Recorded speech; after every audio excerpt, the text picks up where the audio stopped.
Министерот за здравство Никола Тодоров синоќа присуствуваше на трибини во општините Кривогаштан и Крушево кои се организираа во рамки на кампањата на ВМРО ДПМНЕ на Македонија и треба твојата идеја. Тодоров истакна дека концептот на собирање идеи е практика која владеачката партија ја воведе на македонската политичка сцена. Во Кривогаштан имавме одлична средба во полна сала со доста идеи, прашања, интересна дискусија.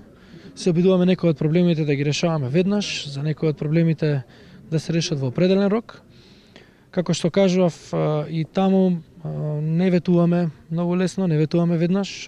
Она што ќе се побара, сакаме добро да го обмислиме, да го изанализираме со стручните тимови кои што потоа ќе ги анализираат овие проекти што се предлагаат и доколку се оцени дека тој проект што е предложен е возможно да се реализира и има можност буџетски и институционално, тогаш истиот ќе биде вграден во програмата. А ако биде вграден во програмата, со голема сигурност истиот ќе биде реализиран. Министерот Тодоров истакна дека во Крушево се веќе реализирани проекти значајни за здравството, но има и проекти кои треба да се реализираат во иднина. Она што е предизвик тука сега е итната медицинска помош.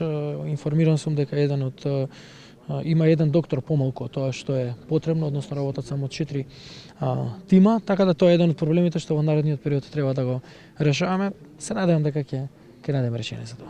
Трибините во Кривогаштан и Крушево, жителите ги искористија да ги предложат своите идеи. Конкретно моја идеја, предлог е владата што повеќе, например, како што се ангажира досега, да продолжи понатаму во врска со обезбедување на нови работни места за младите лица во нашата општина. Има поќе идеи кои треба да се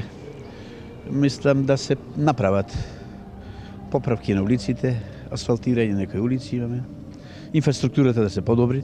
Секоја година пред почетокот на есенската сејдба да се одреди цената на пченицата, да знаат земјоделците дали да се да не се. И истата цена да биде врзана со еврото. Например, да биде 20 евроценти и тоа да биде фиксна цена. Наспроти спомен куќата на Тодор Проески има плато кое е целосно руинирано и е во цел на споменичката целина на гумење.